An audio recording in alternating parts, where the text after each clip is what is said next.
रहेगी, बाबरी मस्जिद की शहादत का जिक्र करते रहेंगे। कि वो अत्याचार नहीं करता था, वो खुद एक अत्याचार था, क्योंकि उसे लगा वो जिहाद कर रहा है। कई बार उसने मुस्लिम शहरों पर भी हम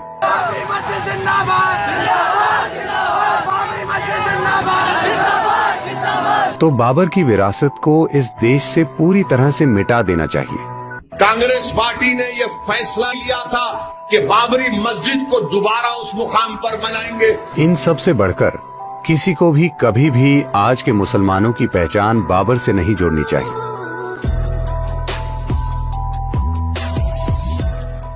बाबर चंगेज खान के बाद की तीसरी पीढ़ी। ये मंगोल साम्राज्य, मंगोल शब्द भारत में धीरे धीरे मुगल बन गया। ये मंगोल है। इस मंगोल साम्राज्य के फैलाव के समय 90 से 100 सालों के दौरान 4 करोड़ से ज्यादा लोग मारे गए। 4 करोड़। ये उन दिनों की आबादी का लगभग 10% है। क्या आप समझ रहे हैं? दुनिया की 10% आबादी को उन्होंने मार दिया, वो भी न्यूक्लियर बम से नहीं, तलवारों से। तो जहां भी चंगेज खान गया, उसने एक नियम बनाया। जिस भी जगह पर उसने विजय पाई, सभी पुरुष, वहां के सभी पुरुष जिनका कद बैलगाड़ी के पहिए से ज्यादा है। उन दिनों सेनाओं के साथ जाने वाली बैलगाड़ियों के पहिए की ऊंचाई 38 से 39 इंच होती थी। हर इंसान जिसका कद उससे ज्यादा है, उसे मार दिया जाता था।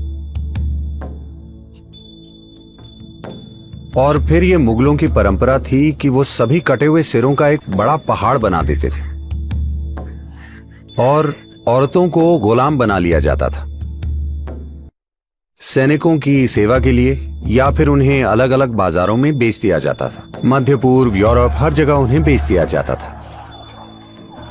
तो वो इस तरह से फैले थे। चंगेज खान के बाद तैमूर लंग आया। तैमूर लंग ने बाबर को जन्म दिया। तैमूर लंग का साम्राज्य दिल्ली तक था। फिर बाबर आया। माना जाता है तैमूर लंग ने 1 करोड़ 70 लाख लोगों को मार दिया, वो भी सबसे ज्यादा क्रूर तरीकों से। पुरुषों के साथ जो हुआ वो तो करुणा थी, महिलाओं के साथ जो हुआ वो एक अलग चीज है।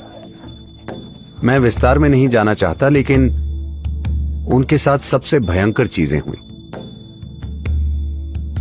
जब बाबर आया तो उस दौरान गुरु नानक भी मौजूद थे। गुरु नानक एक बहुत ही शांत, बिल्कुल प्रतिक्रिया न करने वाले और एक आत्मज्ञानी मनुष्य थे। वो बोले, एक मौत का दूत आया है, और ये उन्हीं के शब्द हैं। वो बोले, मैं अपने शब्दों में कह रहा हूं, वो बोले, ये जहां भी गया इसने हजारों लोग मार दिए। जिस भी शहर में ये गया, इसने सभी पुरुषों को मार दिया, शहर को जला दिया, स्त्रियों और बच्चों को गुलाम बना लिया। स्त्रियों के साथ हमेशा सार्वजनिक जगहों पर क्रूरता से बलात्कार किया जाता था, क्योंकि ये सिर्फ बलात्कार नहीं था, ये सभी के लिए एक सीख थी।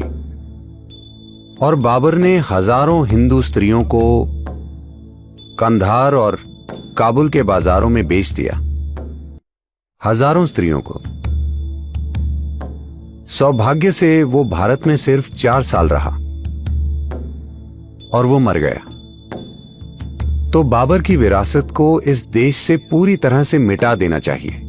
इन सब से बढ़कर किसी को भी कभी भी आज के मुसलमानों की पहचान बाबर से नहीं जोड़नी चाहिए, क्योंकि वो इतना बड़ा अत्याचार था कि वो अत्याचार नहीं करता था, वो खुद एक अत्याचार था। चंगेज खान धर्म के लिए नहीं मारता था, वो बस ताकत और विजय पाना चाहता था। तैमूर लंग भी काफी हद तक विजय ही पाना चाहता था, पर उसमें थोड़ा सा धार्मिक रंग था। लेकिन बाबर ने चीजों को धार्मिक मायने देकर उनका बहुत शक्तिशाली तरीके से इस्तेमाल किया, और इससे उसे मारने के लिए और ज्यादा ताकत मिल गई, क्योंकि उसे लगा वो जिहाद कर रहा है। कई बार उसने मुस्लिम शहरों पर भी हमले किए, को भी उसने मारा। तो उसने धर्म का अपनी सहूलियत के हिसाब से इस्तेमाल किया, अपने हिसाब से। तो उसका मस्जिद बनाना धार्मिकता या भक्ति की वजह से नहीं था, ये प्रार्थना के लिए नहीं बनाई गई थी, ये भी शासन की स्थापना का एक तरीका था। चाहे वो हिंदू मंदिर हो या जैन मंदिर, उसने सब कुछ तोड़ा। उसने एक प्रमुख जैन मंदिर इसलिए तोड़ दिया क्योंकि वहां की गुफा में उन्होंने नग्न मूर्तियों की निकाशी की थी। तो उसने ये सुनिश्चित किया कि पूरा मंदिर ही नष्ट हो जाए। इस इंसान और उसकी विरासत को भुला दिया जाना चाहिए। किसी को भी अपनी पहचान इसके आधार पर नहीं बनानी चाहिए, क्योंकि इससे एक अच्छे भविष्य का निर्माण नहीं होगा। तो ये अत्याचार हुए हैं, हमें इन चीजों को नहीं भूलना चाहिए, हमें इन्हें याद रखना चाहिए, लेकिन हमारे अंदर इसे लेकर कड़वाहट नहीं होनी चाहिए। हमें याद रखना चाहिए कि हमें यह सुनिश्चित करना होगा कि ऐसी चीजें दुनिया में कहीं भी फिर कभी ना हो। लेकिन अगर इतिहास की वजह से हम कड़वाहट पैदा करते हैं, तो जानबूझकर या अनजाने में हमसे वही अत्याचार एक बार फिर से होने की गुंजाइश है। तो बाबर की विरासत जानी ही चाहिए। राम, उन्हें एक धार्मिक इंसान के रूप में मत देखिए, क्योंकि उन्होंने कभी नहीं कहा मैं हिंदू हूं। हेलो, क्या उन्होंने कभी ये कहा मैं हिंदू हूं? वो इस संस्कृति के प्रतिनिधि हैं, क्योंकि वो स्थिरता, संतुलन, शांति और न्याय के प्रतिनिधि हैं। वो जहां भी गए, उनकी यही कोशिश रही कि लोगों को न्याय कैसे दें। अपने राज्य के लोगों को न्याय देने के लिए वो खुद चरम स्तर के कष्ट और मुसीबतों से गुजरे। आपको इसी इंसान की जरूरत है। मैं चाहता हूं कि हिंदू और मुसलमान दोनों ये याद रखें, He is a Hindu. Ram ने कभी नहीं कहा वो हिंदू हैं, लेकिन आज वो इस देश में एक आइकॉन है। हर किसी को इन्हें एक ऊंचा आइकॉन मानना चाहिए, क्योंकि वो सही स्तर के गुण फैला रहे हैं।